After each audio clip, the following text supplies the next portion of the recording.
Hey, what's up, everybody, and welcome to another edition of Drinks with Johnny.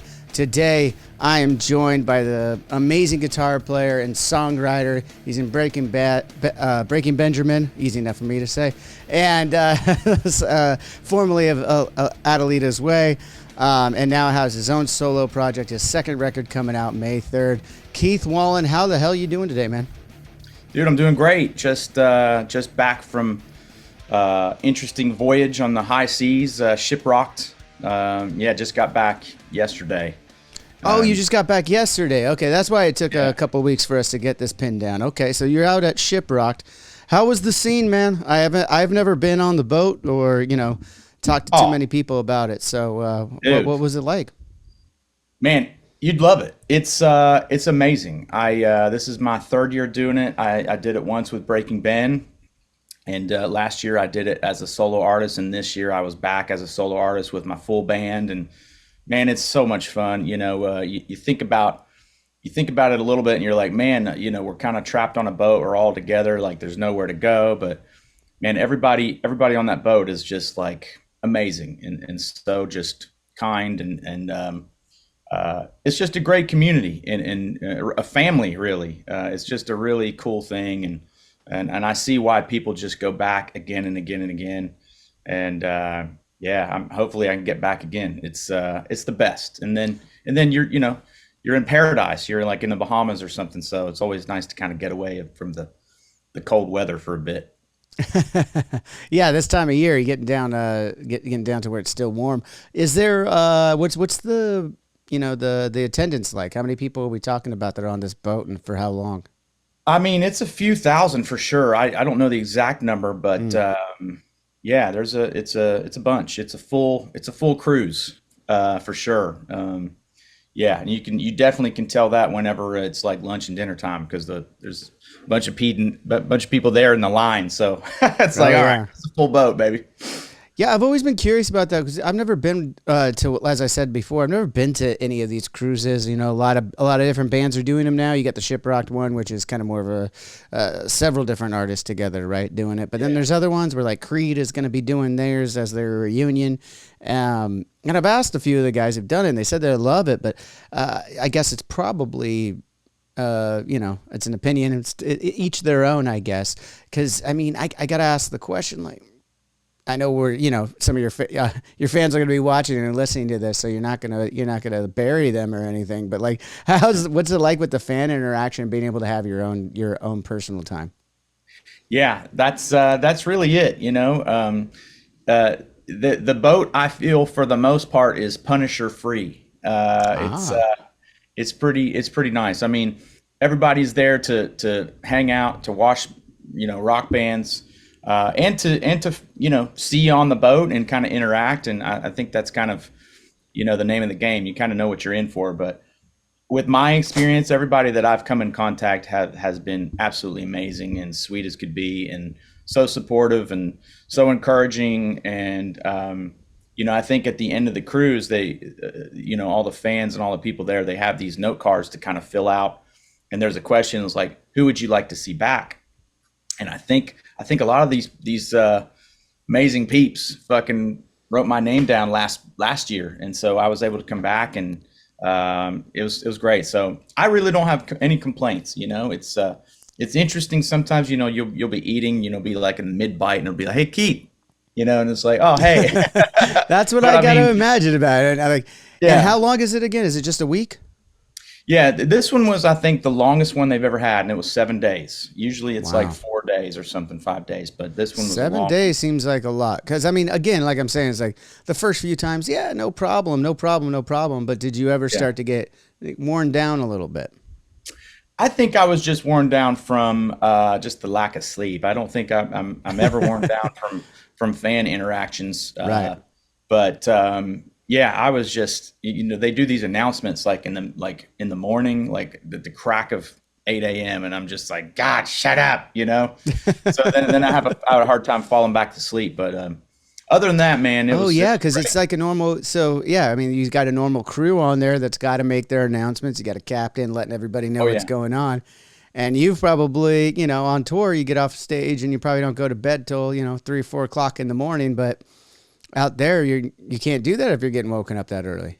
Yeah, it's interesting for sure, but you just kind of push through, and I mean, like I said, it was just amazing, and it was a thrill to be there. And I try not to complain about being on a cruise ship playing rock and roll. I really try not to. So Yeah. no complaints from There's me. nothing. Yeah. Did you get in the pool? There's a pool on that cruise ship, right? There is a pool. I didn't get in it though. I did get in the Mm. ocean. We did stop in the Bahamas at Bimini, I think that's how you say it. And yeah, got in the ocean. Had a nice coconut pina colada, which was nice. Ooh, Yeah, it was man. good. All right. Well, there's a couple things in that story that I want to go a little deeper on. One of them is it out there now? The term Punisher. Is that like? Because I remember many years ago, the first time I heard it, we were discussing and calling certain people backstage who find their Yeah, way back there Punishers. Um, is that widely known to the people who aren't in bands now? maybe not. I don't know. Maybe we just debuted it. I hope so. I think our mutual friend Dione might have been the one that told me about the term, or didn't tell me about it, but told me the term Punisher. Oh yeah. Dione's very familiar with the Punishers. Yeah. It's a rare breed. Yeah. I don't think it's common, but every once in a while there is the person that catches you outside of the bus that they want you to autograph something, and that it's not for their own personal collection. They're doing something nefarious, and it's like they want to sell it on eBay or something. Now that is a Punisher. That is Right. like, you're not a real fan. You're just here for your own financial gain, and quite frankly, you can fuck off. Hate that. Damn right. Not only that, I mean, for me though, there is that other side of Punishers too, or maybe it's not even a fan. It's someone, some random person from a label, or some random radio person, or some random, like, maybe not like the Oh main yeah, guys that you see all the time, but like the guys that just like, yeah, find their way in your dressing room at the end of the show and then latch on to you and just like start talking your ear off when you got a whole group around and you're trying just to like mingle, and they're just like on one you the hundred whole percent. time. Oh yeah, 100%. And then no one really knows them. They just kind No, of they just you kind of keep show asking up. around, who this guy come with you? This guy come with you? This Yeah, guy come with you? yeah, No one wants to claim him yeah. And then or all of a her. sudden they're like doing magic. You're like, all right, I gotta go. Actually, then they give me back a little bit of entertainment. I'm okay with that. If they're Yeah, good at the yeah, magic. yeah. Exactly. But speaking of Dione, though, Dione Sepulveda, good friend of ours, good friend of yours. You guys started working with him and Breaking Benjamin, like, I don't know, 3 years ago now, was it? How long Yeah, ago it's was it, you guys? yeah, it's been about then. Yeah. Yeah, it's been awesome, man. And he has just the best things to say about you guys, and we talked about the All tour loves. that we did together. It's funny, I was thinking about this coming into this podcast. I was like, man, I've never met you in person. Like, we did a whole I tour know. together. We did a And whole freaking tour, and I never, yeah, I know. I met a couple of you guys in passing, like, but we were, Yeah, man, everything was, what tour was that? What year was that? That was towards the uh, end of our that was cycle, I 20. think. I want to say that was 2018.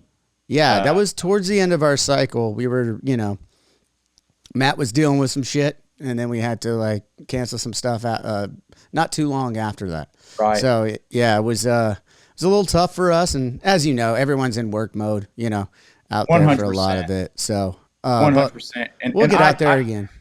and I, this is definitely, there's no one to blame. I mean, I am kind of myself, just whenever I'm on tour, like, I'm pretty low key, Yeah. I'm always just kind of like, I feel like I'm awkward sometimes when I'm meeting other people and band dudes, and I'm just kind of like, you know what? It's best if I just kind of avoid, and I'm kind of the quiet one. But if like the time's right, then it's like, okay, yeah, but I don't want to. I'm just really great at making things awkward, so I try to avoid. Well, I mean, that's a good point, though. Like not being able to run into each other, didn't actually formally meet there. But Yeah. did you meet Dione on that tour? Was that when you guys first met him? I think so. Yeah, I met him during that tour, and then after the tour, we hung out in LA a few times. I've kind of split my time from living in Tennessee, and I had a place I was renting out in LA for a bit, and we got together a couple times. But yeah, that was the first time, man, and yeah, it was cool. God, I can't believe it's been that long ago. That was like I what, know. 6 years ago, 5 years ago. It's It's just already been that. It's it's already been wild, that, man. man. Yeah. Yeah. It's crazy though. So the listeners at home, if I didn't already say it, Diony Sepulveda was Avenged Sevenfold's tour manager for a lot of years. Very good friend. Been through a lot with that dude. And he's also, for those who followed the show since the beginning, he was working with us here at the show for a little while. And then he got too big and started managing Breaking Benjamin and some other guys. But I did talk to Diony today. He said hello. Oh, great. Awesome. He also wanted, I asked him if there's anything specific that he would like me to bring up. And he mentioned a few things. One of them that I found, he was ambiguous about it. He just Oh said, ask God. him, he What said, is this ask gonna him be? about having drinks with Danny Worsnop of Asking Alexandria, another good friend of the show who's been on just a few months ago. Got to see him out in, Yeah. what was it, the Bourbon Festival out there in Kentucky. Oh They yeah. were on it. We were on it. So got to see him there. But Diony said something about like, how did you fare with drinking, or how did you find drinking with Danny Worsnop?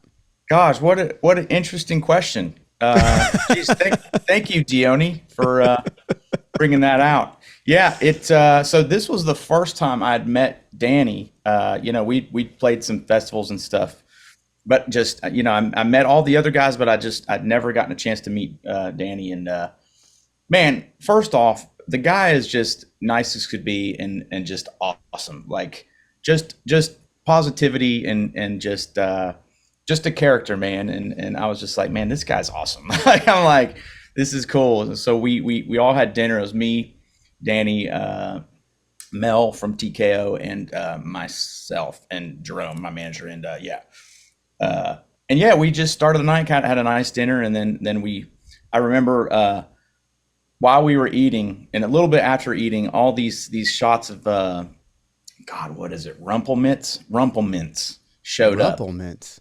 Rumplemints, and I'm just like, what is this? And they were from Danny, and he was just like, oh man, this is what I'm drinking. Let's do it. It's Christmas time. I'm like, okay, cool. So we started drinking these Rumplemints shots, and I'd had it before, and it's just real. The name is what it basically is. It's very minty and just kind of Christmassy. It's what they were saying. So I was like, all right. And that just kind of led to just, more drinks and more Rumplemints. And then we moved on to the Red Door, and we were drinking there, and it was just a mistake. Let's just say it was a mistake. And I'm not a big drinker at all by any Okay. means. But every once in a while, I'll have some, but in my advanced age, I find that the hangovers that I have are just fucking unforgiving. So yeah, I'm the guy that, like, when I have a hangover, it's like I can't even move. I'm just in bed. There's nothing I can do, and then I just have to just like just drink water and just eventually eat. Like by the time the sun sets down again the next day is when I'm finally first eating. And then I just have these like crazy anxiety things. Every stupid thing I've ever done in my life just cycles in my brain. It's fucking awful. So I don't drink too much, but this night I was like, man, fuck it, man. We're in Nashville. Hey, let's have a good time. We're at the Red Door. I'm shooting. I was there to shoot some videos, and I had just gotten done shooting two of the videos for my new album, and I was just like, cool, my work's done. Let's just blow off some steam, and it was a good time. But yeah, I definitely paid for it the next day for sure. And honestly, until probably the other night at the Super Bowl, I hadn't drank since. So And yeah, how long ago was that? that was in December, like December 8th. Okay. So yeah, so I made it to 2 full months without drinking, and it was better though, because I was able to kind of nurse my voice a little bit. I feel like whenever I'm drinking, it kind of shreds my voice a little bit. So it Yeah. was a good excuse to not drink. Yeah. I mean, on the road, do you refrain from drinking too for that reason, for your voice? I know a lot of singers do that. I did this last tour with Breaking Benjamin because we did this acoustic tour, and I was slated to open up as a solo artist. So it was, and then we have a VIP sound check thing. So really, it's like 3 shows a day for me. And so I was like, man, I can't drink. I got to make sure that I can, just last this whole tour. And then, I was looking forward for, Shiprocked and everything for my solo performances. I just really wanted to have it, and really just, I knew that it was going to be some big shows after the tour. So I really wanted to make sure I had it. So, but yeah, usually I'll drink a little bit, but not too much. Again, Not too much. I keep it pretty tame. Yeah. I mean, I hear you on the hangovers, man. There is a few remedies out there and things you can drink before you start drinking that'll help those and all those things. I don't want to say all of them right now because I've used them all, but they're not sponsoring my show, so fuck them until they do. You're right. Good call. Hold out, man. But I'll text you later and tell you a couple ones that I found that help. I love it. Nothing really gets rid of the hangover, especially if you have, a night with Danny Worsnop and some whatever that was, rumple mints. But, Yeah. yeah, I mean, definitely. I know. I feel. How many days are you hungover though these days? Because I know it's like that first day, I laying in bed all day, wait until dinner time to first feel that you have an appetite. But then it's still like a couple days after that sometimes. Yeah, I found the brunt of it is that next day, and then by the day after that, I'm okay, probably a little tired, but I'm a big fan of all those sports kind of Pedialyte and all that kind of stuff. Like I Oh don't yeah. have to be hungover to drink that. I drink it all the time because I just like the taste of it and makes me feel good and hydrated. So yeah, so I'm always drinking that shit. So I'm sure that kind of aids and kind of getting me back by day 2. Oh, dude, the late great Vinnie Paul was the one that turned me on to Pedialyte. Me and Jimmy, the Rep Sullivan, was years ago when we first started partying with him a couple of times. He was like, "Oh, dude, next day Pedialyte's all I do." And That's we started awesome. doing it too. And then it was, nowadays though they do have the liquid IVs. I will. That one probably will never sponsor me because they're too fucking big. But they're out there and definitely use that on the pretty regularly on the road, even without drinking. Just because you got to stay hydrated up there, right? Dude, for sure, absolutely. And you're supposed to, not, I went through this kind of health kick this fall, and I was doing this keto diet, and I was like running, and I was lifting weights, and there's this doctor I follow on Instagram. I can't remember his last name. It's a really long name, but he's always just kind of like, you should start your day with electrolytes first thing in the morning, and just getting out in the sun and letting the sun hit you, and just kind of start your day that way. And I was like, man, that's pretty cool. And so I've been trying to do that. So yeah, the electrolytes, man, it really helps, even if you're hungover or not, I think. Yeah, dude. So another going back to actually real quick while we're talking about drinking, we'll move on from that. But it is, it's not a drink centered show by any stretch of the terms, but we talk about it a little bit here. Sure. What's your drink of choice though when you are gonna just relax and have a cocktail after a show or at home, whatever the case may be? Gosh, I for the last few years I've been really just kind of a whiskey slash bourbon guy. Yeah, Basil Hayden, some It's a good one. Blantons, Michter's, yeah, some that kind of stuff. But I mean, Good bottles.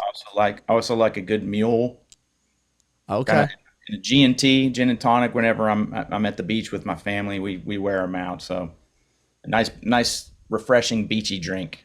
Nice. Yeah, man. Those are some good. There's some good bourbons in there. Some good stuff. So, and gin and tonic, nothing wrong with that. Age old classic, man. That's nothing. Oh yeah. Yeah. Well, let's get back to your new record that's coming out May 3rd. You got a few singles out right now. What is it? Infinity Now is the name of the record coming out. This is your sophomore record, meaning your second record as a solo artist. And you worked with a few different producers on this one. A couple guys Yeah. that did Kevin Thrasher did Jelly Roll, Dan, and a couple other guys who have worked with a lot of great names. What was it like bringing in those producers on this project? Man, it was amazing. I knew going into this album that I wanted to absolutely put my best foot forward and try to get in the room with just the most talented people that I could. And I was fortunate enough to kind of get the opportunity to kind of do some like kind of back to back writing while I was out there in Los Angeles and also in Nashville a little bit later. And really, it was the first goal of business was to basically figure out who am I going to who's going to produce this album. So they set me up with a bunch of different producers slash writers, and um, I mean, me and Kevin, we were able to just come in and get one song in one day, and then the next day we got another whole song in another day. So a song a day, I was like, man, that's pretty. It's hard to do sometimes. You Oh got to yeah. just be firing on all cylinders creatively, and um, I kind of tried this thing where I wanted to come into these writing sessions with just a song title and just to see what would formulate it. Because I feel like if you have the song title, you already pretty much kind of have an idea of what the concept would be and Mm. could be. And it just kind of frees you up a little bit to not just, because there's so much time in a writing session that I mean, there's so little time rather in a writing session. You're like, you show up, you meet somebody for the first time. You're like, well, nice to meet you. Let's write the most incredible creative song we've ever done in our lives. And it's just hard to do that. So any No, kind no, of not way. not setting the bar high at all on that or Yeah, no, anything. no. But I go into it thinking that, because it's hard to get in the room with some of these people, and Right. you don't want the opportunity to be squandered. And so yeah, I felt like coming in with a song title kind of like took a little bit of the edge off, and it gave us a little bit of a head start. So that really helped. But yeah, I was able to get in with a bunch of people, and the similar kind of thing. Some people worked, some people didn't work, and that just happens.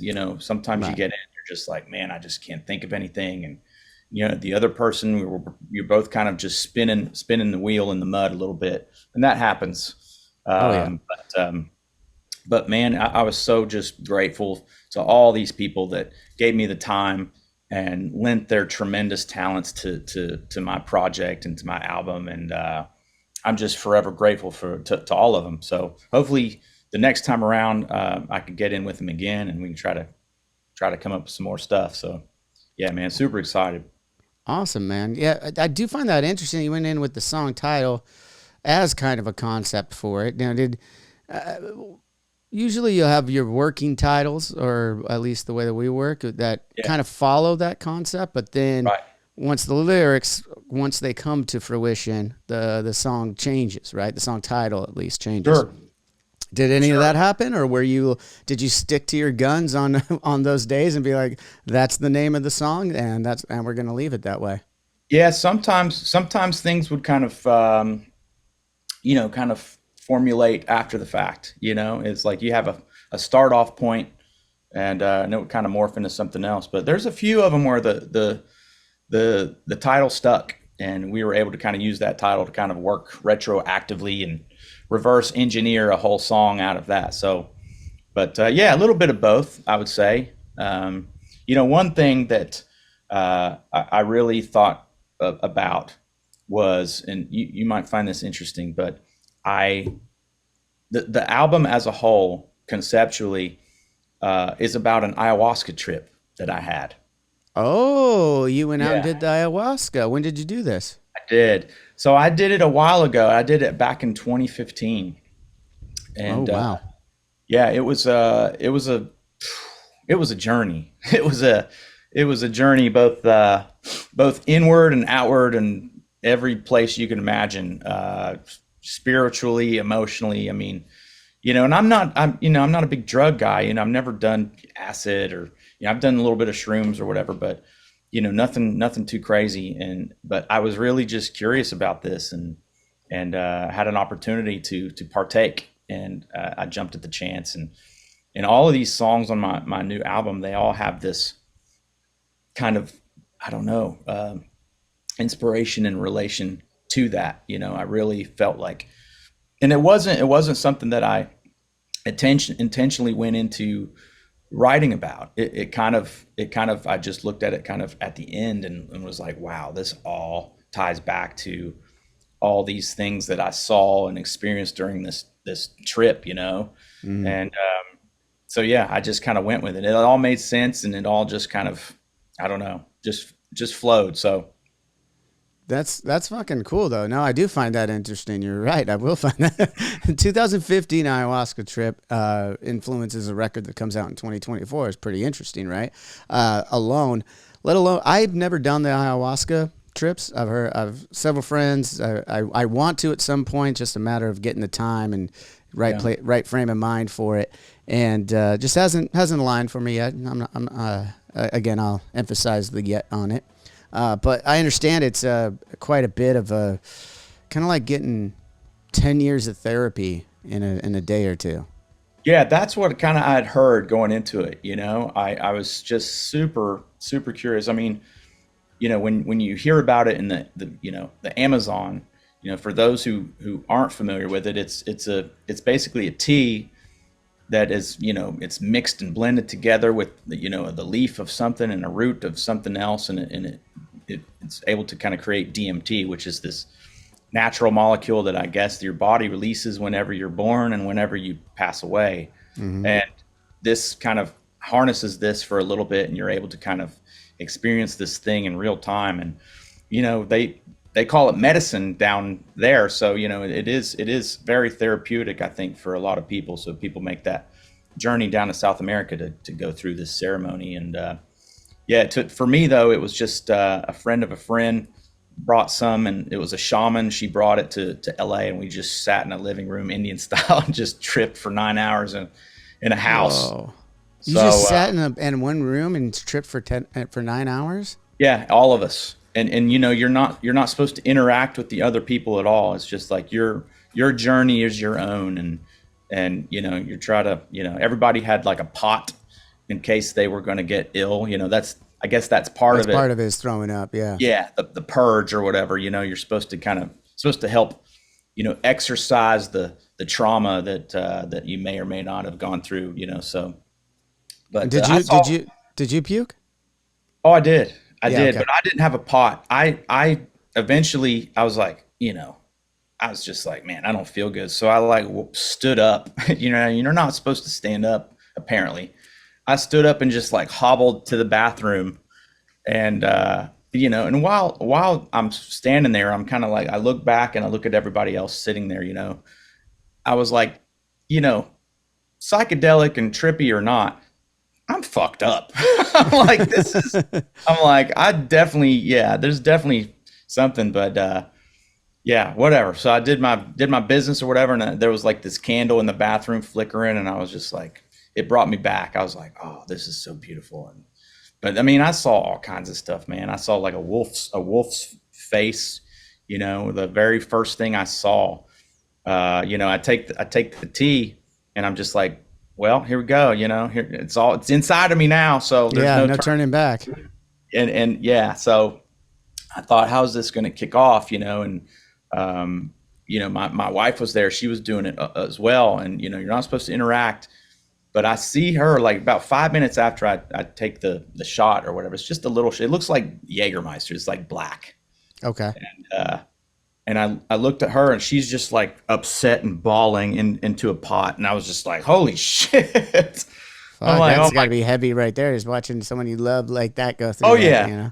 Oh yeah. And I'm like, man, just, this is going to be wild. But I just kind of tried to keep calm. And the first thing I saw was just like this big yellow eyeball, like right in my face.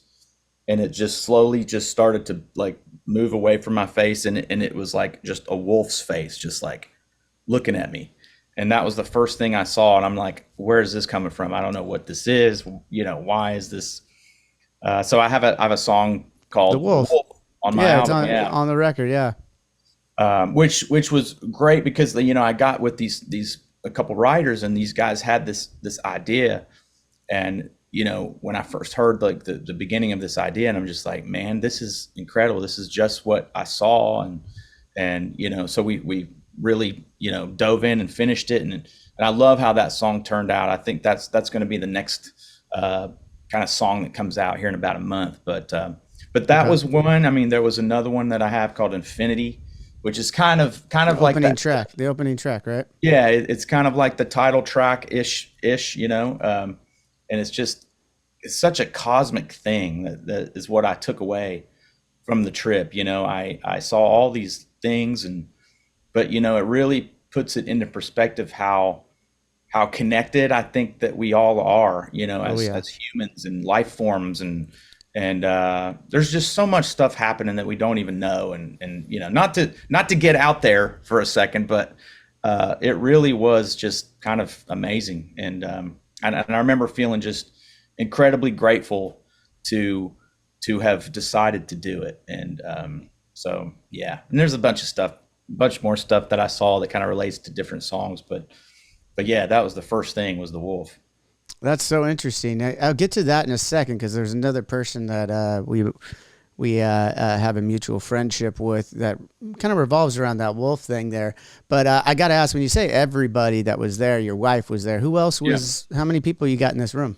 There was probably about five people. It was really just her and some of her friends and me and the shaman. And yeah, there was one point where this is like in the middle of this is like kind of 3 or 4 hours in, and I remember just kind of sitting there, and the shaman she's talking, and she's chanting and singing stuff, and all kinds of stuff, and I had my mouth or my eyes closed, and I remember it sounded like she was like way the fuck over here, and I like open my eyes and I like look over there, and she's still just like right in front of me, and I'm just like, oh man.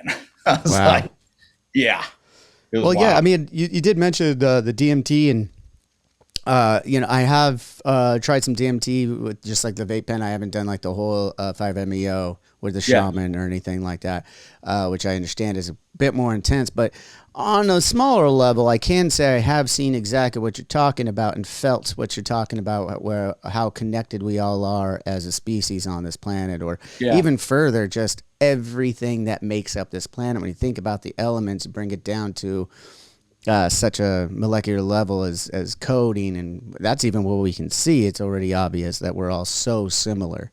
Yeah. Even down to the things that make up a rock. I mean, like all of that stuff Right. is all on this planet. This one tiny planet in this universe. You know what I mean? So it's like, of Yeah. course we're all connected. Of course we're all touched. Mm. And I do think that even just understanding that from the trip is monumental, right? Because you go your whole life and you've built up this ego that it's you against everybody else for whatever reason, Right. society, your parents, your upbringing, whatever the fucking case may be. We all Yeah. we all get an ego. And it's that armor that we wear. And things like the ayahuasca, DMT, even you mentioned shroom, psilocybin has really helped people recognize that ego, Sure. and kind of purge it. I mean, you start to build it back up, but it's important to at least see where it's coming from, right? 100%. Yeah. I mean, it's like like you said, all the elements and everything. We literally are made of stars. Yeah. And it's pretty neat. Yeah, and I've heard from other people that just shows it more and more to them, and then and it did for me even on a small level with just tripping on DMT, but not like going all the way piercing the veil. But Yeah, still, that's pretty wild. That's like the real condensed version. Like how long does that last? It's like 15 seconds or something. it's not very long. It's like 5 to 10 minutes off the pen, and then but like if you can, if you do pierce. Which I've heard some people have been able to do it off the pen. I haven't met too many people. Most people, you gotta go with the shaman and do the whole Yeah. thing. But yeah, no, it doesn't last very long, and everything just goes to Minecraft. Like like everything's like just fucking blocks that are like piecing together, and you could see through it. You could actually see the space between everything, because that's another thing that we've known Yeah. since we were kids. We were taught basic physics. That table that you're touching that feels completely solid is more space than molecules that are actual creating that hard surface. That right there, if you think about that, like, well, what the fuck is that space then? Like, Right. we call it space because we don't understand it, and we can Right. go through it. Right. That doesn't necessarily mean that it's just nothing. You know what I mean? There's stuff Yeah. there. So it's Oh yeah. it's wild to really like challenge yourself to think about that in a lot of ways, and consider that I think moving forward, when you interact with other human beings, when you interact with other animals, when you interact with nature, like just Sure. it puts a different perspective on all that, right? It really did. And that's, like I said, that really was something that I kind of took away from the whole thing was just how connected we are, how incredibly large and powerful just this all is. And it's a lot of things that, we don't know about and we don't really understand and we don't even really necessarily need to understand. It just is. It just is. That's the Yeah. craziest thing, man, to understand. And look, there's been, you know, so many smarter people than I who have already lived on this Same. planet, and so many people smarter than I that will learn way more than I'll ever learn on this planet long after I'm gone. So during the finite time that I have here, I just consider a lot of those questions above my pay grade because I'm just not going to, if Same. Socrates, at the end of Socrates' life, one of our most brilliant philosophers of our race of humans, at the end of the day, he says, I know enough to know I don't know anything. Yeah, I Right. think I'm good with just accepting some things too. Oh yeah. Oh, 100%. Yeah, definitely. Yeah, it's just, I don't know if we're necessarily meant to understand everything, No, I don't know what the hell we're meant for. Yeah. To be Yeah. honest, at this point, I mean, everyone can have their theory, not theories, their beliefs, their Sure. opinions. Like I have my own too. I don't know if any of them are right. I'm not willing to lie down on everything. I consider myself to Sure. be pretty open minded in that too, right? Like I understand what I feel, but that's my perspective. That's my journey. That's what but that may not be somebody else's, right? 100%. And I agree. And I think just to automatically assume that whatever I feel or whatever is the right thing is just I don't It's think that's quite. irrelevant. It Right or is. wrong is really irrelevant when you go through that process, I think. Yeah. Oh yeah. Well, speaking of connections, though, I know we could go off on just this aspect of the conversation for so much longer. Yeah. Oh yeah. I'm so interested in it. I've dabbled, but I haven't gone all the way. So, maybe after I do, we'll come back and have a more in depth conversation just about that. I would love But that. if we're talking connections, let's talk about another one. Reason why we reached out, I did not know you had an album coming out yet, which congratulations on the second record coming out. It's Thank great. I you. listened to the whole thing. A few songs I'll get into there. But the first one we just talked about was The Wolf. And Yeah. this connection from Wes Cage. Also have a song with him that you wrote. Also is called The Wolf, right? It is. Yes. Okay. So Wes Cage, for those who are listening right now and haven't gone to the Drinks with Johnny fucking catalog and seen that he's been on the show, Wes Cage, Coppola is Nicolas Cage's son, who's actor and musician. And Keith worked on him with his last record. You can go back and listen to that episode and get a little bit of insight on that. But for this purpose of conversation, you got two things coming out in the same year with The Wolf on the title. You're telling me about this ayahuasca trip with The Wolf. I had the pleasure of talking to Wes.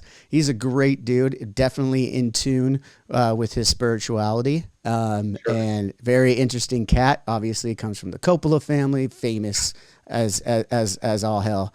How was it like working with the dude? Because I mean, I have one conversation with him. We're friendly now. We text Yeah. each other back and forth every once in a while. Really Awesome. enjoyed it. But I mean, I got to ask, like, what those sessions were like. Yeah, like you said, interesting dude, talented dude, and super nice. Yeah, that was over the pandemic. We're kind of I had the opportunity to do some Zoom sessions with him and kind of write some stuff and for his project, and it was cool. Yeah, we kind of did the Zoom thing. Kind of talked a little bit. I kind of wrapped my head around about what he was feeling, what he was kind of really wanting to say and write about, and I knew that he wanted more kind of a rock thing. I think some of his other stuff was a little, I don't know, more industrial like, or no, Right, so right. kind of a little different direction for him. But yeah, I was honored that to be a part of it, and yeah, we wrote some stuff, and yeah, it was cool. And how did you guys get connected? Did he reach out to you somehow? And just through hearing some of the other people you'd worked with and thought it would be a good fit, or? Yeah, so I had heard about him, but this was set up by my publishing company, BMG, and Mm-hmm. they kind of asked me if this was something I was down to do. And hey, during the pandemic, I was like, anything to get my mind off of what the fuck was happening in the world. I think everyone was there. I'm like, sure. I'm like, let's make some music, absolutely. And then he was working with Blasco, and Yep. got to talk to him a little bit, and I got to meet him a little bit. So it was cool. Yeah, it was a fun experience, and I'm stoked that the songs are, the first song came out, and now I got yeah, it is funny to have two songs called The Wolf, but they are very different. Yes. And hopefully the American Society of whatever songwriters, hopefully they don't get that mixed up on the publishing side, but I'm sure it's confusing. I'm sure they'll figure it out. I mean, Yeah, there's got to be titles of the same songs like a million times over out on different dude, catalogs. for sure, for sure. This isn't their first rodeo. Yeah. So so your sessions with Wes just over Zoom the whole time? Yeah, I think we did. We would kind of do a session, and then I would kind of build a demo after the fact, and with kind of just I took the notes of kind of what we talked about, and kind of got the concept, and I just kind of took it and ran with it, and then I would send the demos in, and I think he would eventually go in and re-record them and stuff. Actually, I think Blasco produced, or I think he produced the song. So Okay. yeah, he kind of took the reins and did his thing. And for those who don't know, Blasco, other friend of the show, very good musician and manager. Kudos to him. Shout out to Blasco for Oh yeah, getting back. He's getting back with Rob Zombie after not being there for a little while. And I know he's got another Zach Sabbath project coming with Zach Wild. So, I that's mean, so cool. That's the yeah, coolest shit. Like, I'd love to see a show of that, man. yeah, Because I'm yeah, such a Zach Wild fan, like for years and years. So that's such a cool idea that yeah, they did man. that.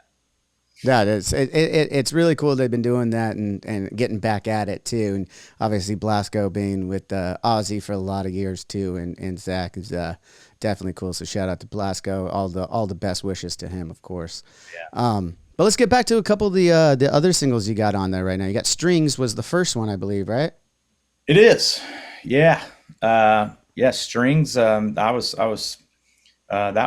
a co-write with another one of the fellers that I co-wrote The Wolf with, and him and Michael Whitworth and Andrew Bayless was a part of that one as well, and yeah, produced by Kevin Thrasher, who Mm. uh, who just like I could not have been happier with how the album turned out. His production was just great, just such a mad scientist and an incredible guitar player. And I'm sure a lot of people know him from formerly of Escape the Fate, and but yeah, And Strings he was and the he just first. did stuff with Jelly Roll too, who blew the fuck up last year. Yeah, So he did, and Blink 182, and mm, he's got his hand in a lot of really upcoming, huge records and artists. I think he did something with Gwen Stefani too, so he is trending upward. So again, so grateful to just be a part of be associated with some of these guys that are just like so talented. yeah. Makes me look good. So I'm like, hell yeah, help me out, man. But yeah, so Strings was the first one. We kind of went out the gate with. I like the high energy. And from a songwriting standpoint, I really wanted something that kind of had that. I've always been a fan of Jimmy Eat World, and Mm. just I love that song, The Sweetness. Are you listening? Oh, dude, everyone knows Whoa. that song. Come Just on. man, that drum, that It's a drum, fucking that incredible song. Yeah, oh dude. yeah, man, that just the drum beat, ta ta ta ta, and I Yeah, was like, man, I want something that's got that energy, and so that's kind of what we were kind of going for when we went into that one, and for and as Strings. far as Yeah. the lyrics, it's really just uh, I just wanted something that was just like, hey, this song is about freedom of thought. We're all subjected to so much just stuff and agendas like on the news and media and everything else, and music too, and I just want my music to be about the escape Mm. from all of life's pushes and pulls and noise, So so that's where I was going with that one. But super stoked that it's finally out. And then my next one, Headspace Holiday, just came out. I guess yeah, this past Friday, not even a week. Yeah, And no, I saw that, and you did you did a little post on your Instagram. Everyone could go see that from your car about about these singles coming out and everything. Thought that was oh yeah, that was a unique way of letting people know the singles out. oh yeah, that's the new thing now. It's like you gotta be hanging out in the car, but not driving. Not driving, you can't be Yeah, driving. yeah, That's teaching the kids some bad habits there. So we can't do that. exactly. Exactly. I made this joke during the acoustic tour, because I'd play my acoustic set and then I would play again in Breaking Ben, but I'd make this joke. I'm like, please, support the opening artist. Please buy, t-shirts and merch. The band, they're not letting me ride the tour bus because I'm the opener, so I'm following along the tour in a Kia Sorento. So that's- Have you ever owned a Kia Sorento? I have not. I have not. I've Okay, never even okay. seen one. I've never even been in one. I'm sure they're a great automobile for all those Kia Sorento owners out there. Disclaimer, disclaimer. Uh, but yeah, I'm on the hunt to find a Kia Sorento so I can make a funny video. Yeah, you got her now. You got it now. Yeah, Now the joke's been Eat, going. eating guacamole. That's another one of my. If Dude, you know. okay. I'm so glad you brought up the guacamole thing here because I watched you tell the story on your Instagram again of Yeah, someone calling you out and you heard guacamole. Everyone could go follow it. Yeah, Keith Wallen on Instagram, easy enough to find. You could find the post we're talking about. I love the story. Don't get me wrong. And now it's kind of inside joke with you and the fans and stuff. Everyone yelling yeah. guacamole. It sounds like, which is great. It's all very funny. The thing I was most interested in it though was a little thing Okay. that I noticed. Your Apple Watch was reading what you were Oh yeah. saying the whole time in Yeah. this Instagram video. I was wondering if you did that on purpose or did you look at it later and go, "Oh shit, Siri was just listening to me the whole time." The first time I noticed that was when I saw a comment and someone Oh, a said your comment. Apple Someone Watch. commented on it. I had no idea. Someone was like, "Your Apple Watch." I could not stop watching, and I'm like, "Damn, maybe I should do that for every video so I can get some views." Enough about what I'm saying. Let's everyone watch the watch. Watch the watch. But yeah, and you noticed it too, so I'm I like, noticed "Damn it it." right away, and then I Yeah, couldn't think about anything else. yeah, yeah. I guess it just kind of, I'm sure it's kind of like a talk to text kind of feature, which I've Yeah, since turned off. But yeah, it was just kind of going off, and then I saw it in the video too, and I'm just like, damn, it really is just getting everything. So, what are you gonna do? Technology, it's all listening now these well, days. I just assumed you were. I just assumed like maybe you were recording it because you wanted to have the audio separate from an Apple Watch. I didn't know what the hell was going on. No, So I had no idea what was going on. that was a fun story, though, man. Let's go into a little bit of Breaking Benjamin, and then we'll come back Sure. here. Last record you guys dropped was in 2020. Yeah. Been doing a lot of tours since then. Last year, one of the ones I wanted to ask you about is you guys actually took out Bush for a little while there. How was that tour? I mean, Bush obviously people know who the hell they are, and Oh yeah. from 16 Stone all the way back then in the 90s, hugely successful band worldwide, and their main support for you. I mean, what does that mean, and what was that tour like? Man, I mean, it's amazing. I mean, we're all fans of Bush for years, Ben especially. I mean, I think that was really one of his bands that really inspired him in his formative kind of musical years. So he was thrilled to have them, and we had done a tour with them the year prior with Alice in Chains, a summer Shed tour. So we were just thrilled to have them back, and all those guys are amazing. All those guys and gals. Shout out to Yvette, the most amazing tour manager for them. She was just so kind, and yeah, man, all those they're just great people, and Mm. yeah, it was a thrill. Yeah. Any interactions or fun stories from spending time with maybe Gavin or any of the other dudes? Um, you know, so Gavin had his and his little dog Chewy was the cutest thing. He just passed away, and I feel so bad. Ah, Feel so bad for Gavin.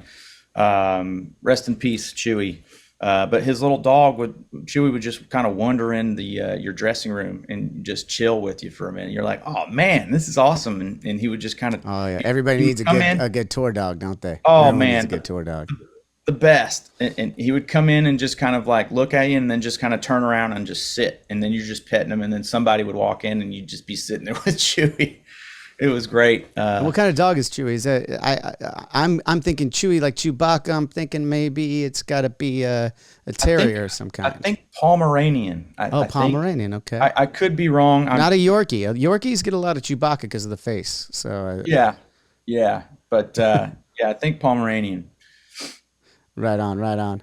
Well, yeah, I just wanted to ask about that because obviously the legend that is Gavin and the rest of the guys in Bush. So just wondering if there were some fun stories from going out to dinner or anything like that on days off. But the dog sounds awesome. Like that. Oh, he was great. Sorry, yeah, sorry that he passed. Do you know how old Chewy was? I don't. I Oh, don't. yeah. Well, we'll I find out don't. when I have Gavin on the show at some point. Um, but yeah, dude. Again, last release full length was in 2020. We just started 2024. I know you got your solo act you're working on right now, and everyone's doing. Seems like everyone in the band's got a few feelers out and doing their own kind of thing for right now. Sure. But is there talks of you? I know you got another tour coming up here soon. We're going to be out at the same time. I Yeah. don't know if we're going to cross paths, but if we are, we should make sure we say hi to one another. Oh, yeah. And then I saw you guys are headlining the first night of Incarceration in July coming up. So you guys are still playing shows and in thick of it. Is there any news on new material coming at any point? Are you at liberty to start talking about that yet? Sure. Sure. I think, obviously we're still out there playing shows, which is probably confusing slash shocking to some people because it's like, yo, you guys need a new record, but we just love to play. I mean, Mm-hmm. for lack of better words, we just love to get out there and play. And I think, we've been able to kind of split the time pretty well between, playing, touring, and writing as well. And we've Right. got a few songs recorded, done in the can. We have many songs written and finalized and written. And, whenever we have the breaks and the time and everything, we just get in the studio and we knock them out. So I think in the next, little gaps between now and our spring tour, and then between the spring tour and potential, late summer, fall tour, we're going to get some real progress on it. So, but man, I'm excited. I'm really excited. We've been working on some of these songs for, or at least demoing some of these songs, me and Jason and Ben, and it's been a few years in the making, of course. Everyone knows I read it every day on the comments, but we're working on it, Yeah. and Well, you you don't know, want to rush it. I mean, definitely don't want to that's rush it. it. And if you're, and to your point earlier, a lot of people might, the traditional way is you get an album out and then you tour. You run it, let it run its course. You get back Sure. off. You do thing. But a lot's changed, man. I mean, that's just not the way it needs to be anymore. It's kind of the Wild West. There's not. There's so many things have changed in the industry of how you release your music, let alone get out there and Oh do yeah. shows and promote a tour. I actually think what you guys are doing is perfect for you, or whatever it might be, is the right thing to do because at the end of the day, there is no wrong, right? At this point for it. And yeah, get out there and fucking play the shows. People want to go see you guys. You guys got a great catalog. You guys are a great live band. I know that firsthand from watching you guys back in Appreciate 2018. that. And yeah, man, it's just, I just, like I said, I just don't think there's a wrong way to do it right now. And if you guys can work on it while doing the shows and have your hands in all these other solo projects and everything, I think it's just great. It's just more and more for the Breaking Benjamin fan. Yeah, one thing I want to make perfectly clear is my solo endeavors is in no way hindering the recording process of Breaking Right, Benjamin. right, right. I didn't. Yeah, everyone listening, I didn't mean to say that or make you Just think that. Of yeah, course, just everyone's the main priority, of yeah. course, in your life. I mean, outside of family and love and all that, is definitely Breaking Benjamin. Correct. Yeah, I would say it's all an even split. Obviously my family and friends definitely, and then when it comes to both my solo stuff and Breaking Band, I mean I divide my time really really evenly between those two, and it's it's a lot of work. It's a shit ton of work. Mm.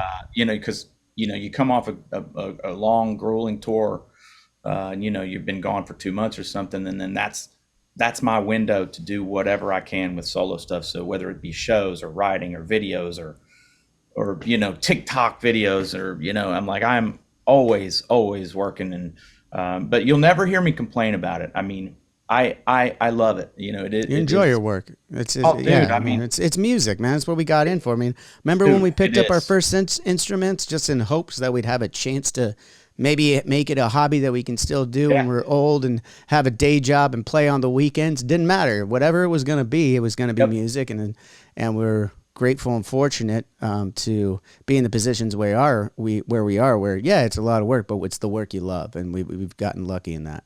Absolutely, man. Absolutely. I mean, I would have never imagined, 15, 16-year-old kid, someone saying, hey, when, 20 years from now, 30 years from now, here's where you're going to be. This is what you're going to be doing every day. So I'm like, okay. Yeah, and you'd sign right back up for it every time. Oh yeah. Oh yeah. In a heartbeat. Yeah, Uh, man. but, but yeah, back to the Breaking Benjamin thing. We're going to be, doing some touring. We're doing some writing and recording. So, like you said, you can't rush it. We Mm. really want to take the time and make sure it's the right songs and the right things, the right lyrics, all that stuff. So you can't rush art. It's just No. going to be done when it's going to be done. And unfortunately, everybody's got to just wait a little bit longer. Yeah, well, we made him wait for a really long time between our records, so Yeah. it'll be fine. Yeah, you understand. I'm sure you read all the comments over and over, and you're just like, God, It got to a point where it was funny. At first, it was kind of disheartening a little bit. Oh, come on, guys! I think you understand yeah, it. But then again, here's the thing: the fan love the fans of the fact that they still care about me and my oh, band and great, everything else yep, like that. Of course, the thing though I want to point out though is there's ignorance to it, right? And by I'm not sure, calling one ignorant, I'm saying there's ignorance to this is not being on the other side of it, right? So they can never really get it, and it's not the fault of their own. right, And you can't answer everything every time. Like this is why, this is why, this is why. right. There's too many factors, right?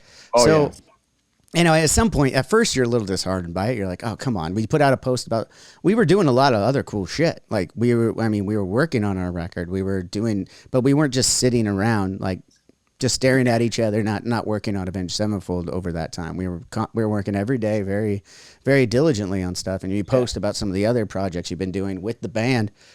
Everyone, where's a new album? Where's a new album? It's like, guys, yeah. I'm working on it. Like, Oh yeah, it takes oh time. yeah, yeah. I think to some degree, there's just some people out there. There's no pleasing them.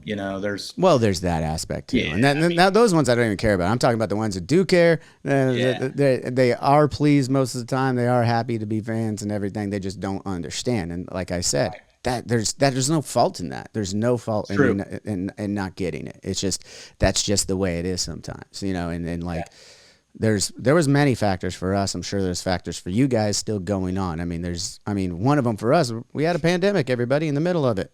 We were ready to go in 2020 and then the world shut yeah, down. So you yeah, had to wait a couple more years. I don't know what to yeah. tell you. And we weren't going to rush it out and get out there Right. and start playing shows after being gone for so long without anything new. For us, we needed something new because it'd been so long since we'd played shows even. So it wasn't like Right. you're going to come back to these shows and give them the same show you did 6 years ago. That would seem cheap, right?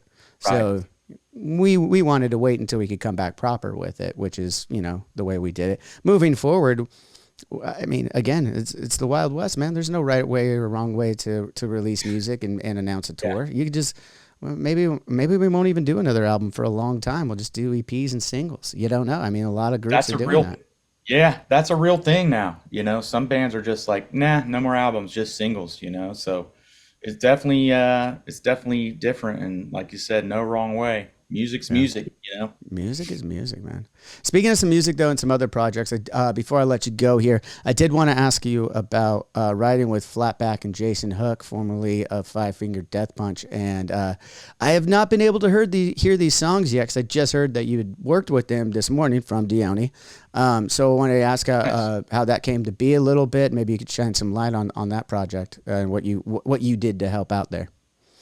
Yeah, sure. I've been good buds with Jason Hook since the Five Finger Death Punch days. You know, we did a few tours with them, and just always a great dude, class act, incredibly talented guitar player, songwriter. So we've always kind of kept in touch and kind of followed each other's kind of endeavors. And he's been just a big supporter of me and my band and my solo stuff too.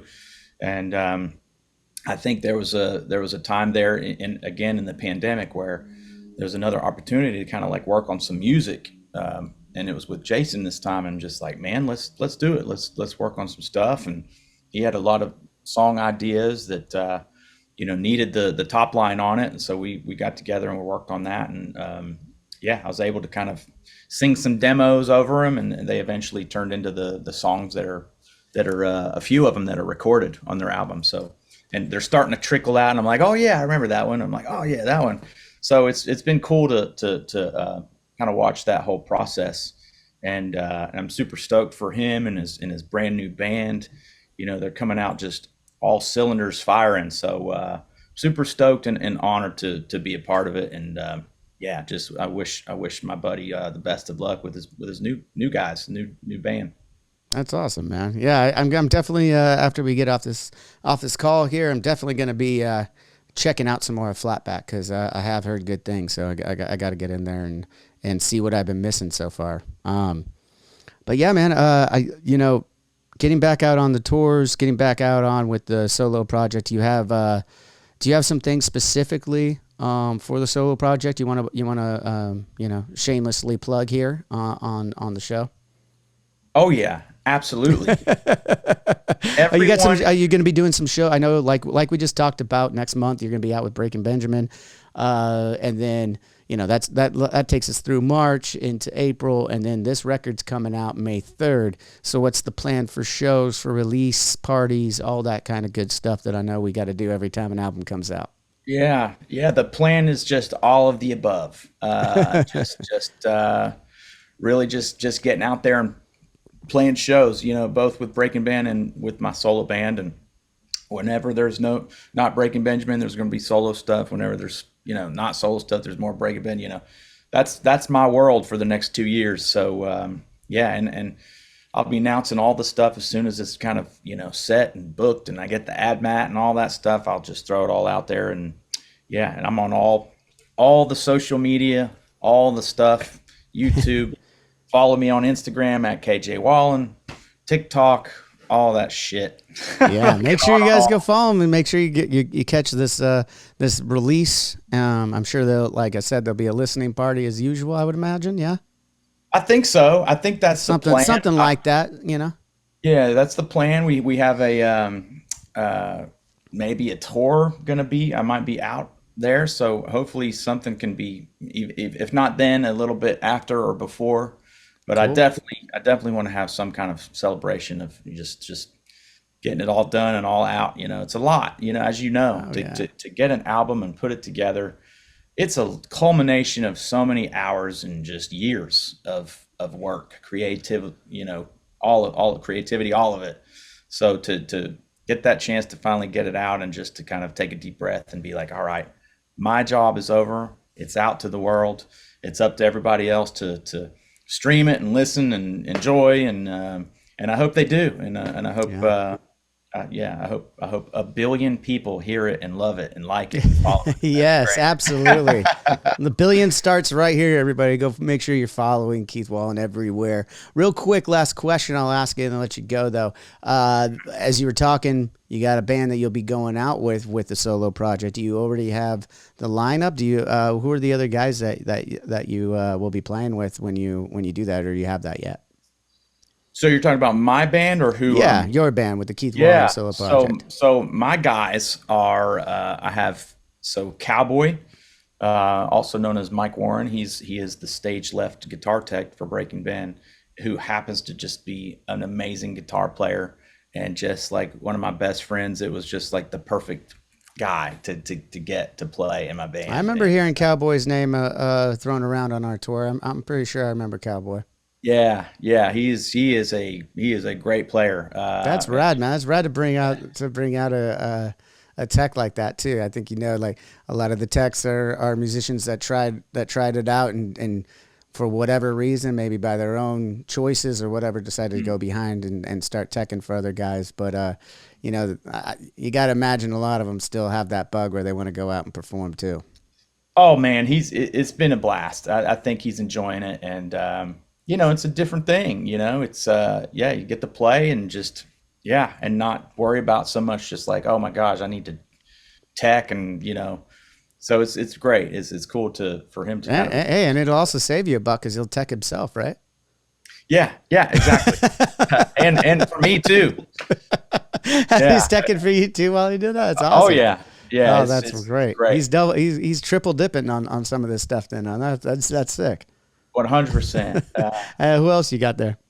So I got Cowboy, and I have my bass player is Lucho Rubino, and yeah, it's just a great producer down in Florida. He's got a studio down there, Fish Tank Recordings. He's done a lot of work for a lot of different people and over the years, and just a great vocalist, great bass player.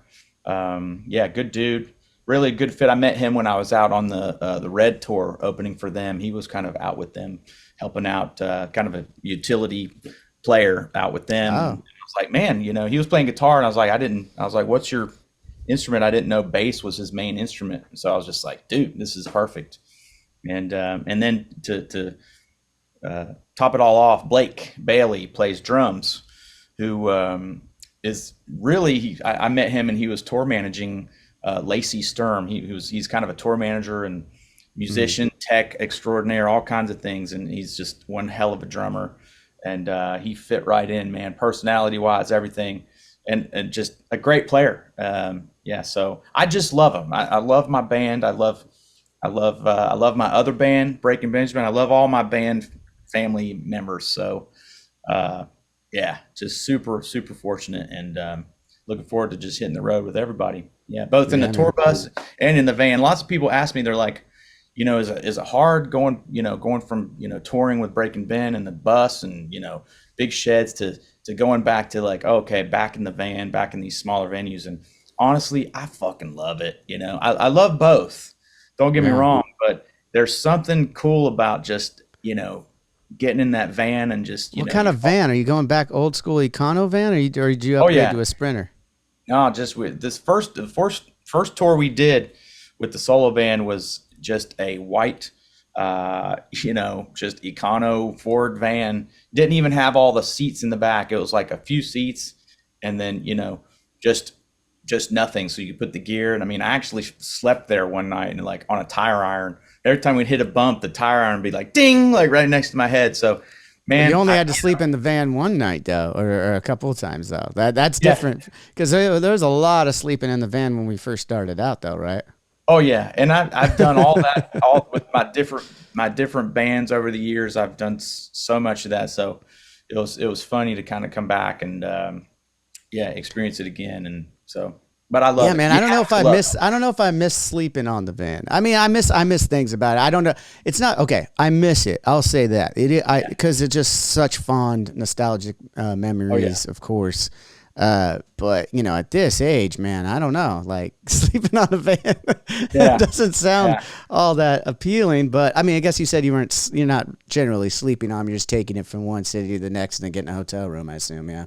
Yeah, that first run was not too long. I think we were kind Mm. of dipping our feet in. This was a few years ago, and we had about four shows, five shows, and so for the most part, we kind of they weren't too far apart. But there was one night where it was like, all right, we got to drive, and we got to get there, and so it was one night trying to get through it. So, but you know, I remember many a time doing that, and like you said, it's just like it's such a cool camaraderie kind of thing, being just all in this thing together, and plus just the shows being smaller shows. There's just I love just that just gritty rock club in your face kind of thing. You just don't get, with the bigger bands, in a shed or whatever. But I mean, I love that too, so Yeah. I get the best of both worlds, and then I go back to the other. And so, like I said, man, no complaints. I fucking love it. I'm living my dream, man. So That's awesome, man. Well, I appreciate the time in between your very busy schedule coming on the show, man. We'll stay in touch, absolutely. Hopefully, we could cross paths here in March. If not, maybe in the summertime, something like that. I'm sure we'll be, as long as you guys are out doing your thing, I'm sure we'll be in at least adjacent cities at some point. Gotta be, right? So, I hope yeah, so. man. Well, again, Dude, thanks. thank you. Thank you, man. You so much. And thanks to everyone for listening and watching at home. Go check out more from Keith Wallen. Very good dude and very talented. And we'll be watching to see much more from you in the years to come. And I guess that's it. So until next time, as always, cheers.